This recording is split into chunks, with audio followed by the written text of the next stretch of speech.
अस्सलाम वालेकुम, welcome to my channel. आज हम बनाएंगे कॉलर नेक सर्दियों के लिए और इसके लिए मैं प्लेकेट बनाऊंगी। यहाँ पर मैंने पिन टक्स ले ली हैं और शर्ट का मैंने 1 इंच पिछले हिस्से को बढ़ा के काट लिया है। प्लेकेट के लिए मैंने 1.25 इंच चौड़ी यहाँ पर प्लेकेट कट की है और लेंथ इसकी मैंने सारी ऊपर वाले हिस्से की ली है जहाँ तक मैंने पिन टक्स डाली हैं। तो इस तरीके से बड़ी इजीली हम लोग प्लेकेट बना सकते हैं कॉलर के साथ। शर्ट को मैं सीधा करके रखूँगी और जहाँ पर प्लेकेट हमने सेंटर में लगानी है वहाँ पर निशान लगाएंगे। इस तरीके से प्लेकेट बहुत इजीली बन जाती है और आप किसी भी साइज़ के लिए इसको लगा सकते हैं। लीलन का ये स्टफ़ है तो इसलिए इसको थोड़ा सा मुश्किल हो रही है, बार बार हिल रहा है एडजस्ट करने में। अब यहाँ पर प्लेकेट को हम इस तरह रखेंगे शर्ट की नीचे वाली साइड पर, मतलब प्लेकेट को अगर अपने जिस तरफ बनाना है उसकी उल्टी साइड पे हम जो है वो इन दोनों पट्टियों को रखेंगे और इनका मुंह जो है वो एक का राइट की तरफ है और एक का लेफ्ट की तरफ है। तो इस तरीके से हम सेंटर करेंगे। सेंटर करने के बाद जहाँ से हमने प्लेकेट अटैच करनी है वहाँ पर हम लगा देंगे सिलाई। सिलाई लगाएंगे और यहाँ पर इसके बाद हम इसको कट करेंगे।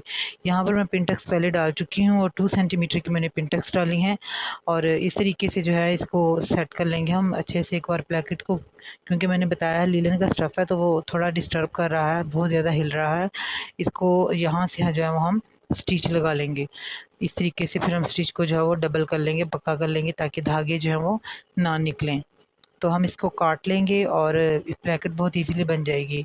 मैं इसके पहले भी और भी वीडियोस शेयर कर चुकी हूँ तो काइंडली उनको भी ज़रा देख लीजिएगा और सब्सक्राइब करें मेरे चैनल को और प्लीज़ लाइक भी कीजिए अगर आपको मेरी एफर्ट्स पसंद आती हैं। यहाँ पर मैं इसको सेंटर में से काट दूँगी और तकरीबन 1/2 इंच का मार्जिन रखने के बाद जो है मैं इसको नीचे से तिकोना में काट दूंगी। अब प्लेकेट को हम इस तरीके से सेट कर लेंगे, राइट को राइट की तरफ मार्जिन जितना हमारा आ रहा है और लेफ्ट का लेफ्ट की तरफ। अब यहाँ पर मैंने इसके अंदर जो है हम इसको इस तरीके से मशीन के अंदर रख के सिलाई कर सकते हैं। लेकिन हमें यहाँ पर इसमें जो है वो लेस अटैच करनी है। तो लेस मैं यहाँ पर अटैच करूँगी पिंक कलर की जो है इसके साथ मैंने लेस का यूज़ किया हुआ है। तो लेस को हम फोल्ड कर लेंगे। लेस को अगर आप चाहें आप चारों तरफ भी लगा सकते हैं लेकिन मैं सिर्फ लेंथ में ही इसके दोनों तरफ से ऐड कर रही हूँ जो कि देखने में अच्छी लग रही है। इस तरीके से जो हम लेस का सिरा नीचे से फोल्ड कर देंगे और इसको फोल्ड करने के बाद हम प्लेकेट को उसी जगह से जो इसको स्टार्ट करेंगे जहाँ से हमने इसको सिलाई लगाना शुरू करनी है वहीं से लेस को रखेंगे और इसको हम सिलाई लगा देंगे। तो ये इस तरीके से अगर हम प्लेकेट बनाते हैं बहुत इजीली और बहुत नीट बनती है। इसमें एफर्ट नहीं करना पड़ती आपको और बहुत ज़बरदस्त जो है वो इसके कॉर्नर्स भी निकल आते हैं और आप इसको इजीली स्टिच कर सकते हैं किसी भी साइज़ के लिए। मैंने 1/4 इंच के करीब इसकी पट्टी रखी है। आप अपने पट्टी को साइज़ के अकॉर्डिंग कम या ज़्यादा भी कर सकते हैं लेकिन स्मॉल साइज़ में ये सही साइज़ रहता है, क्योंकि स्मॉल साइज़ की कुर्ती में मैं बना रही हूँ। तो अगर आप लार्ज के लिए बनाएं तो आप इसके लिए 1 इंच चौड़ी पट्टी भी ले सकते हैं, यानी आप पैकेट के साइज़ को कम या ज़्यादा भी कर सकते हैं। लेस का मैंने जो है वो ज़ाया होने से बचने के लिए गले से जहाँ तक गला आएगा वहाँ तक थोड़ी सी बढ़ा कर रखिए। आप चाहें तो सारी को स्टिच कर सकते हैं। तो ये देखिए यहाँ तक हम गला अपना जितना रखना चाहते हैं, मैंने तकरीबन 2.75 का जो है मैंने इसकी गले की गहराई ली थी। आप अपने अकॉर्डिंग जो है वो साइज़ ले सकते हैं। तो इतना मैंने इसको अटैच किया था और इतना मैंने अटैच करने के बाद जो है इसको मैंने कट कर दिया था।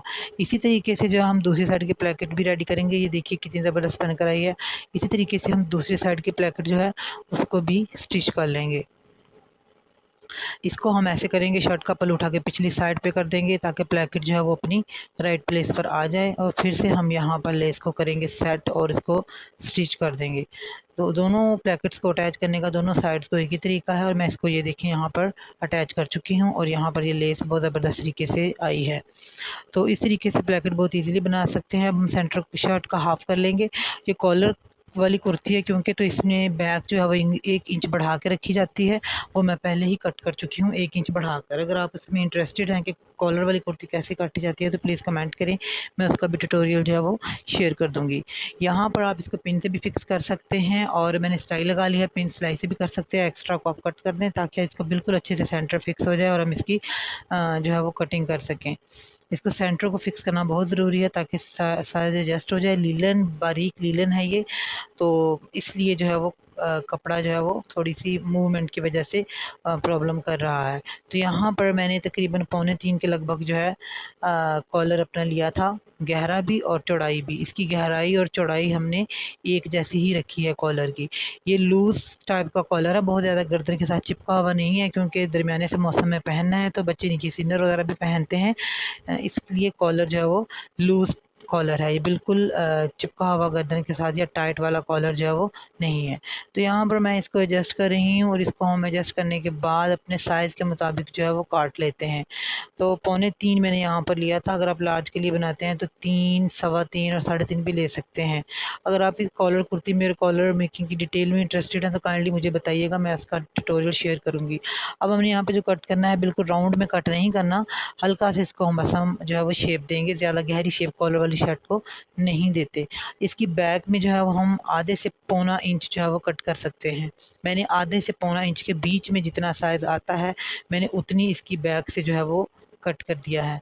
तो इसको कट करने के बाद हमारे पास ये जो है अपने साइज़ के मुताबिक हमारे पास कॉलर की कुर्ती जो हम बना रहे हैं उसकी नेक आ जाती है। तो ये देखिए, इसको मैंने जो है वो कट कर लिया है, इसकी बैक को भी, और मैं इसकी अब फ्रंट कट करूँगी। तो इस तरह प्लेकेट इस तरीके से भी बहुत इजीली बनाई जा सकती है कॉलर के साथ, और सर्दियों के ड्रेस में तो ख़ास तौर पे हम बहुत शौक से सारे पहनते हैं। तो आप किसी भी साइज़ के लिए बना सकते हैं। ये देखिए, ये इस तरह से इसकी साइज़ जो है वो शेप होनी चाहिए। अब जो है इसको मैं शोल्डर अटैच कर चुकी हूँ। शोल्डर अटैच करने के बाद हम इसके स्टिच को खोल देंगे ताकि हम प्रॉपर्ली नाप सकें कि हमारा कॉलर जो है वो कितना आएगा। तो यहाँ पर सीम रिपर के साथ मैंने इसकी सारी सिलाई जो है वो उधेड़ दिया। सिलाई निकालने के बाद हम इसको नापेंगे। अच्छे से नाप लेने के बाद प्रॉपर्ली हम जो है वो इसका कॉलर कट करेंगे। अच्छा, याद रहे लीलन का ये स्टफ़ है, इसलिए जो है वो स्टफ़ थोड़ा डिस्टर्ब कर रहा है, अदरवाइज़ ये जो काम होता है ईज़िली हो जाता है। तो इसमें स्टफ़ की वजह से जो है मुश्किल आ रही है। लीलन का स्टफ़ से आप जब भी काम करें इसको ज़्यादा खींचते नहीं हैं, बल्कि इसको इसकी जगह पर स्लोली रख के जो है वो हम नाप करेंगे। इस तरीके से हम इसको नाप करते हैं। आराम-आराम से हम गले की सारी नेक के दरमियान जो है अपने इस इंची टेप को घुमाएँगे, और फिर हमारे पास जितनी इसकी लेंथ आ जाएगी उतना हमारा कॉलर होगा। तो यहाँ पर मेरे पास 19.5 के लगभग जो था वो कॉलर आया था।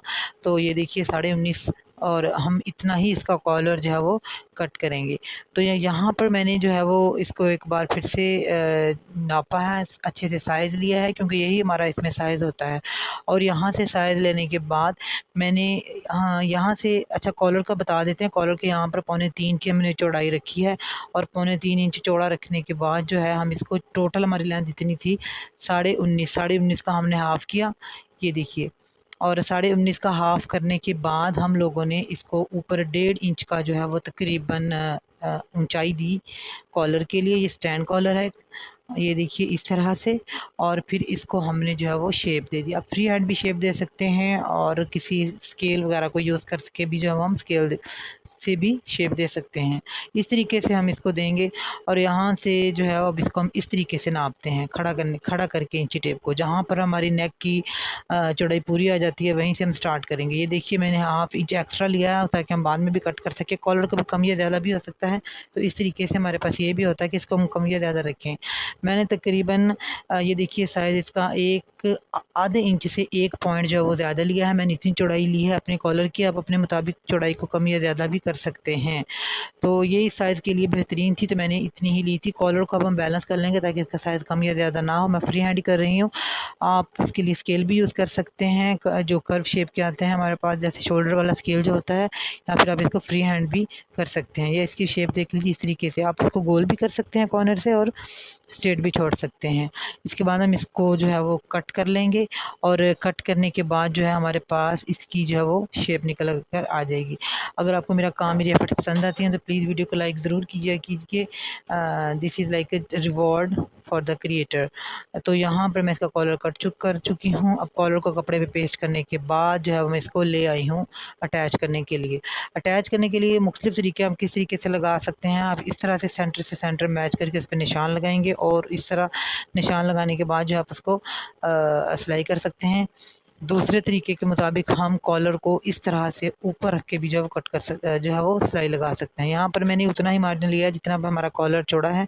बाकी जो है हम सारे का सारा मार्जिन सिलाई में दे देंगे। आप इसको मार्क करने के बाद भी जो है वो सिलाई कर सकते हैं। और यहाँ पर हम इसको जो है सिलाई के बगैर भी सिर्फ चौक के साथ मार्किंग करने के बाद भी सिलाई लगा सकते हैं। सेंटर से अटैच करने का फ़ायदा ये होता है कि हमारे पास जितनी एक्स्ट्रा शेप है वो बाहर की तरफ आ जाती है, कॉलर सही तरीके से बैठ जाता है। तो इसको हमेशा सेंटर से ही जो है वो सिलाई लगाना शुरू किया करें। 1/2 इंच हमने एक्स्ट्रा कॉलर जो है वो लिया हुआ है, और हाफ जो है फिर हम अपने साइज़ के मुताबिक जो है उसको ट्रिम कर देंगे, क्योंकि कॉलर अटैच करते वक्त कभी कम या ज़्यादा हो जाता है। हमने कभी भी कॉलर को या फिर कुर्ती को खींचना नहीं होता, बल्कि बहुत आराम से ग्रेजुअली हमने इसको अटैच करना होता है। एक साइड इसकी स्टिच हो चुकी है, इसी तरीके से जो है वो हम दूसरी साइड को भी अटैच कर लेंगे। ये देखिए नीचे से सिलाई इसकी फिट होकर आई है। अब हम इसी तरीके से जो है वो दूसरी साइड पर भी सिलाई लगा लेंगे। लेकिन उससे पहले हमने देखना है कि जितना कॉलर हमारे पास एक्स्ट्रा आ रहा है एक साइड पे, उतना ही हम दूसरी साइड पर एक्स्ट्रा छोड़ देंगे। ये करना बहुत ज़रूरी होता है ताकि कॉलर बैलेंस होकर अटैच हो, वरना शेप का फ़र्क पड़ सकता है। तो यहाँ पर फिर से वही स्टफ़ की वजह से जो है वो कपड़ा बार बार खिसक रहा था, तो आपने इसको नाप लेना है। जितना एक साइड से एक्स्ट्रा आ रहा है उतना ही हम दूसरी साइड से एक्स्ट्रा जो है उसको निशान लगा लेंगे, और उस एक्स्ट्रा से जो है वो हम अंदर की तरफ अटैच करेंगे। एक्स्ट्रा को यानी हम बाहर निकाल देंगे। एक्स्ट्रा कपड़ा भी आप लोग काट देंगे, ट्रिम कर देंगे हम लोग, और इस तरीके से जो है मेरे पास रेडी होके आ चुका है। तो फिर इसको जो है हम अटैच करेंगे। ये देखिए दोनों का साइज़ एक ही जैसा होना चाहिए। दोनों का साइज़ पे मैंने निशान लगा लिया है, और इसको जो है अब मैं स्टिच कर दूँगी। यहाँ पर इसको भी हम उसी तरीके से जो है वो मार्जिन रखने के बाद में है हम अपना इसको स्टिच करेंगे। 1/2 इंच का मार्जिन जैसे कि हमारे पास था, तो 1/2 इंच का मार्जिन लेने के बाद हम इसको लगाएंगे सिलाई, और इसको हम जोड़ते जाएंगे। तो ये जुड़ने के साथ ही जो है सिलाई लगने के साथ ही कॉलर जो है हमारे पास मुकम्मल होकर आ जाएगा। इस तरीके से लगाने के लिए जो है कोई ख़ास दिक्कत नहीं आपको आती, बिल्कुल इजीली जो है वो लग जाता है। और एक्स्ट्रा रखने का मतलब हमारे पास यही होता है, कॉलर के बाद की जो गलती की गुंजाइश है उससे जो है वो हम बच सकें। तो यहाँ पर भी मैं कॉलर के बिल्कुल साथ-साथ सिलाई लगा रही हूँ। यहाँ पे ध्यान रखना है कि हमारी सिलाई का एक भी स्टिच जो है वो कॉलर के ऊपर नहीं आना चाहिए। सारी सिलाई जो है वो कॉलर के बिल्कुल साथ-साथ कपड़े के ऊपर आनी चाहिए। कॉलर इसके साथ अटैच नहीं होना चाहिए। तो इस तरीके से जो है वो हम इसको अटैच कर सकते हैं। आप सेंटर से भी नीचे का सिलाई कर सकते हैं, नीचे से भी सेंटर की तरफ जा सकते हैं। दोनों एक ही तरीके से हमें रिज़ल्ट देंगे। तो यहाँ पर कॉलर हमारे पास अटैच होके आ चुका है, और इसको हम शर्ट को हम सीधा कर लेंगे। और जब हम कॉलर को सीधा करेंगे तो ये देखिए कॉलर ऊपर फिक्स होके आ गया है, और अंदर कोई भी बल या किसी किस्म का कोई भी झोल नहीं आया। अब यहाँ से हमारे पास जितना भी एक्स्ट्रा है इसको हम जो है वो स्टिच कर देंगे। ये देखिए बिल्कुल नीटली जो है वो स्टिच हुआ है। अब जितना हमारे पास एक्स्ट्रा आया है, एक्स्ट्रा को हम अंदर की तरफ फोल्ड करेंगे और इसको काट दें। काटने के बाद जो एक्स्ट्रा हमारे पास आ रहा है, मतलब हमने बहुत ज़्यादा मार्जिन अंदर सिलाई के नहीं देना होता, तो उसको जो है हम इस तरीके से फ़ोल्ड करेंगे और फिर से इसको स्टिच लगा लेंगे। स्टफ़ जो है वो काफ़ी ज़्यादा जो है वो स्लिप हो रहा है, तो इस तरह का जो स्टफ़ होता है उनके ऊपर ये पिन टैक्स और कॉलर वगैरह कुछ लगाना मुश्किल होती हैं, क्योंकि स्टफ़ मूव ज़्यादा करता है। लेकिन लगा हुआ कॉलर इस तरह की शर्ट्स पे बहुत अच्छा लगता है। तो यहाँ पर मैं जो किनारे-किनारे के अब लगा लूँगी सिलाई, और इसी के साथ हमारा जो कॉलर है वो मुकम्मल हो जाएगा। तो यहाँ पर जो है मैं किनारे की लगा रही हूँ सिलाई। बहुत ज़बरदस्त बनकर आया था ये वाला कॉलर जो था, और ये लूज़ बनाया है कॉलर मैंने, फिटिंग में नहीं बनाया। इस तरीके से अगर आप कॉलर लगाते हैं तो बहुत ईज़िली जो है हमारा हमसे कॉलर लग जाता है, और हमारा जो पीस है वो रेडी होकर सामने आता है। तो बिल्कुल हम लोगों ने बारीक किनारे की सिलाई लगानी होती है, और जो मार्जिन है शोल्डर का ये अक्सर प्रॉब्लम क्रिएट कर सकता है, करता भी है। तो इसको हमने क्या करना होता है कि हमने इसको बैक की साइड पे फ़ोल्ड कर देना होता है। आप इसको बैक की साइड पे फ़ोल्ड कर देंगे एक ही बार बिठा के, तो वो आपकी सिलाई के रास्ते में नहीं आएगा, आप ईज़िली सिलाई कर सकते हैं। दूसरे किनारे को भी मैं इसी तरीके से जो है वो मोड़ दूँगी अंदर जितना हमारे साथ फिनिशिंग के लिए आ रहा है, उसके बाद जो है हम इसको सिलाई कर देंगे। वो ये देखिए इस तरीके से। इसके बाद आप कॉलर को चाहें अगर आप पसंद करते हैं तो ऊपर की साइड पर भी किनारे-किनारे की सिलाई लगा दें, या फिर हम अगर आपकी चॉइस है तो उसको सिलाई को नहीं भी लगा सकते हैं, यानी आपके पास चॉइस है। इसी के साथ हमारा कॉलर जो है वो कंप्लीट हो जाता है, और इसके ऊपर पर्ल्स या बटन या कुछ भी फैंसी बटन या लगाना चाहें तो आप लगा सकते हैं, नहीं भी लगाना अगर चाहते सिर्फ टिच बटन लगाना चाहते हैं, इट्स अप टू यू। तो यहाँ पर हमारी सिलाई जो है वो अ, हो चुकी है। एक्स्ट्रा धागे वगैरह हम लोग सारे काट देंगे, और ये वाला जो कॉर्नर है इसको हम बिल्कुल अच्छे से सेट करेंगे, और इस पर ये जो है फाइनल सिलाई लगा देंगे। इसका इस तरीके से कॉलर जो है वो लगाना बहुत आसान है, किसी भी साइज़ के लिए हम लगा सकते हैं।